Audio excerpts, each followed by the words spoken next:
여러분, 안녕하세요. 유 박사입니다. 여러분, 모두 옆에 있는 친구 또는 가족의 얼굴을 한번 볼까요? 어떤가요? 모두 다르게 생기지 않았나요? 분명 내 엄마와 아빠인데 왜 다르게 생겼을까? 궁금했던 적이 있나요? 오늘은 여러분과 함께 이러한 궁금증을 풀어나가 볼까 합니다. 그럼 이 유 박사와 함께 유전자 그리고 유전적 다양성에 대해서 알아볼까요? 이 바다는 살아있는 생물 다양성의 도서관입니다. 여기 이 얕은 바다에 살고 있는 산호들을 보면 똑같은 건 하나도 없다는 걸 알 수 있습니다. 이렇게 다양한 형태와 색상들은 어떻게 만들어질까요? 제일 중요한 원인은 생명체의 몸을 만드는 설계도인 유전자가 개체마다 다르기 때문입니다. 그리고 이렇게 같은 종 안에서 나타나는 유전자의 차이를 유전적 변이 또는 유전적 다양성이라고 합니다. 그럼 이 다양성을 구성하는 유전자는 무엇일까요? 유전자는 우리 몸의 설계도라고 할 수 있습니다. 구성물질은 DNA라고 부르는 거대한 핵산 분자입니다. 이 거대 DNA 분자는 세포액 안에 가는 실이 엉킨 것처럼 들어 있습니다. 이 DNA를 확대해 보면 이중 나선 구조로 꼬인 긴 사슬과 같은 모양을 갖고 있으며 아데닌, 구아닌, 시토신, 티민이라는 네 가지 염기들로 구성되어 있는 것을 알 수 있습니다. 이 염기들 세개가 모여 하나의 유전 암호가 되고 이러한 암호들의 배열 순서가 특정한 단백질의 유전 정보가 됩니다. 유전자는 이러한 암호 방식으로 우리 몸을 구성하고 기능하게 하는 데 필요한 단백질 제조 정보를 보관하고 있습니다.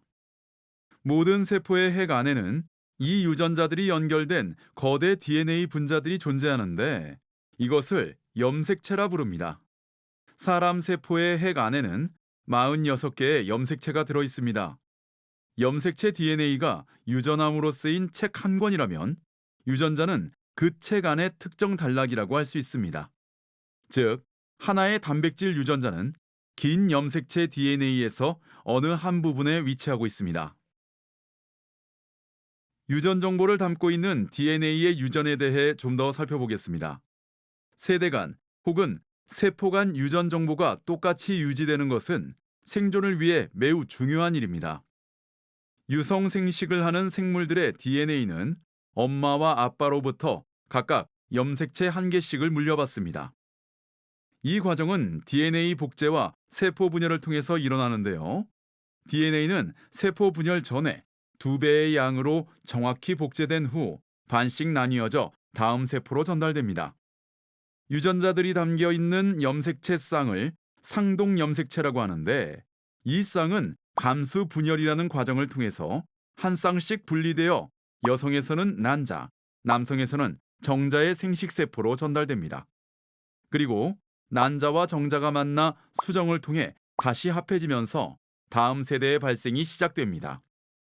이 과정에서 이루어지는 DNA 복제와 정확한 염색체 분리가 생명의 연속성을 위한 핵심적 과정이자 유전의 기초 원리입니다. 이렇게 부모로부터 물려받은 유전자가 어떻게 형질을 결정하는지 사례를 들어보겠습니다. 머리카락 색깔이나 눈동자 색깔을 결정하는 단백질을 만드는 정보가 유전자 안에 들어 있습니다.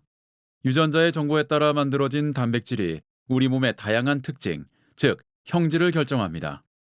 눈 색깔은 유전적 형질로서 두 개의 주요 유전자와 그 이외의 여러 가지 색을 만들어내는 부수적인 유전자가 서로 영향을 주어서 갈색, 녹색, 파란색 등 다양한 색깔을 결정합니다. 어떤 하나의 유전자에는 하나의 버전이 아니라 둘 이상이 있을 수 있습니다. 혈액형으로 쉽게 설명해보면 혈액형 유전자 버전에는 O형의 유전자 버전 A형, B형이 있는데 이러한 버전을 대립 유전자라고 합니다.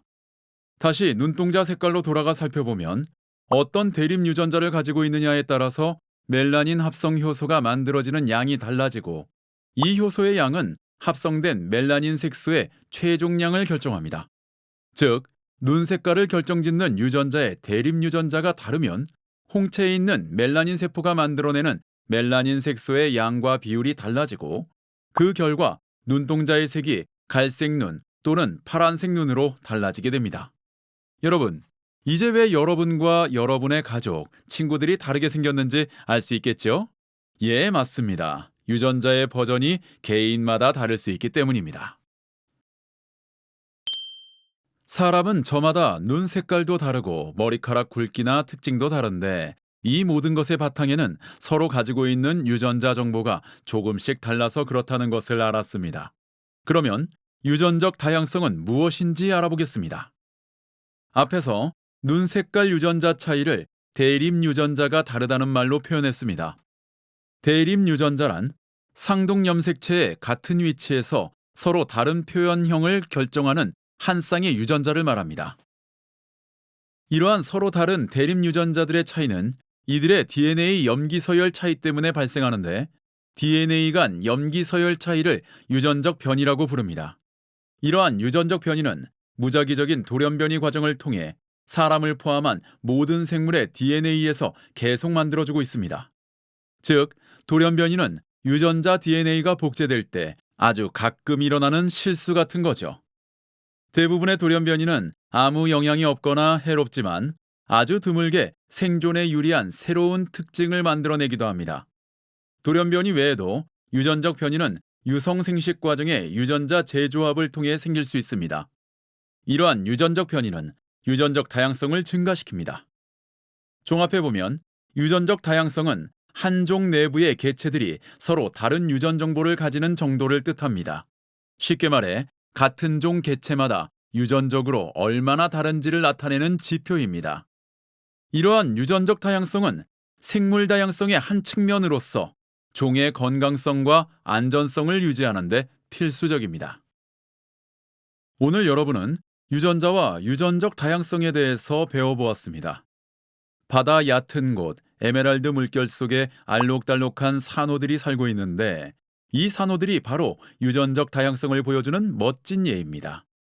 이 다양성 덕분에 바다가 훨씬 더 아름답고 건강하게 유지되는 거죠. 하나의 종이 사라진다는 건 그 종이 가진 독특한 유전자 정보, 즉 수백만 년에 걸쳐 만들어진 귀중한 책 한 권이 통째로 불타 없어지는 것과 같습니다.